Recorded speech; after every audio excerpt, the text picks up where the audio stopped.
మీరు ఎట్లా కట్టడాలు తొలగిస్తారు, మీరు ఎట్లా తొలగిస్తారో మేము చూస్తాం, మీకు అడ్డుపడతామన్న పెద్దలు మాట్లాడిన ఒక 2 విషయాలను ఈరోజు మీ ముందు నేను పెట్టదలుచుకున్న అధ్యక్ష. తమరు అనుమతి ఇచ్చారు, అందుకే ఆ వీడియో కూడా నేను వినిపించదలుచుకున్న అధ్యక్ష. గతంలో అధికారంలో ఉన్నప్పుడు మాట్లాడిన వాళ్ళు ఏం మాట్లాడినరో ఈరోజు హైదరాబాద్లో వర్షం నీళ్ళు తీసుకుపోయేటువంటి నాలాల మీద, స్ట్రామ్ వాటర్ డ్రైన్స్ మీద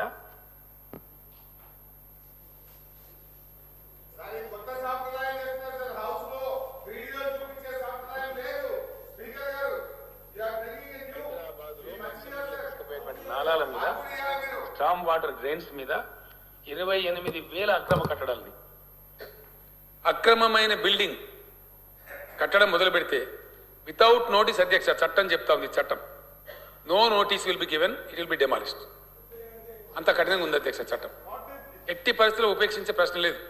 వారు ఎవరన్నా కావచ్చు, ఎవరన్నా కాకపోవచ్చు, దాంతో నిమిత్తం లేదు. అక్రమ కట్టడం అంటే ఇమ్మీడియట్ డిమాలిషన్ అధ్యక్ష, దాన్ని స్పేర్ చేసే ప్రశ్నలు ఎవరు కూడా అధ్యక్ష. గత 65 ఏళ్లలో మూసీకి వరదలు వచ్చినప్పుడు కానీ ఇతరత్ర సమయాల్లో కానీ మాక్సిమం ఫ్లడ్ లెవెల్ ఏంది, బఫర్ ఏంది, దాని ప్రాపర్ అసలు మార్కింగ్స్ ఏంది, ఇది ఏది కూడా ఎన్నడూ కూడా మా దగ్గర ఎక్కడ కూడా డేటా లేకుండే అధ్యక్ష.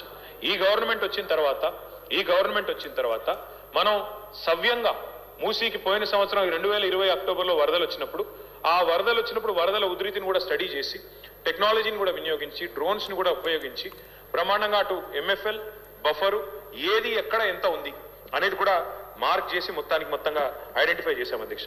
उसके साथ ही साथ हमने बलाला साहब ये भी किया कि कितने इंक्रोचमेंट है, बफर में कितने हैं, मूसी के बेड में कितने हैं, रिवर बेड में कितने हैं, इसका भी हमने एक अंदाजा लगाया. करीब 10,000 तक कुल मिला के स्ट्रक्चर है, 10,000 तक है.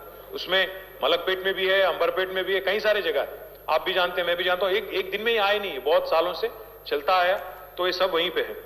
ఎంక్రోచ్మెంట్ చూస్తే దగ్గర 10,000. తుర్క చెరువు ఉంది, దాని కింద ప్రగతి నగర్ చెరువు, మొత్తం ఆ ఛానల్ మొత్తం కబ్జాలే, దాని మీద ఇల్లు కట్టాం. సో దానివల్ల ఏమైందంటే ఇక్కడ water there was no other way to go but to enter into residential layouts. నిర్దాక్షిణ్యంగా కొట్టిపారేయండి, బుల్డోజర్లు పెట్టి, మన జేసీబీలు పెట్టి, ఎవరు అడ్డు వచ్చినా కూడా పోలీస్ సపోర్ట్ తీసుకుని కొట్టిపారేయండి. Don't spare anybody. నిర్దాక్షిణ్యంగా వ్యవహరిస్తాం ఇప్పటి నుంచి.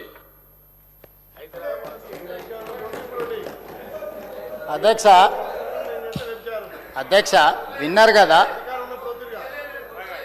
గత ముఖ్యమంత్రి గారు ఏం మాట్లాడినరో మీకు వినిపించిన, గత మున్సిపల్ శాఖ మంత్రి గారు ఏం మాట్లాడినరో మీకు వినిపించిన. ఆ రోజు ఇది సక్రమంగా కనిపించింది.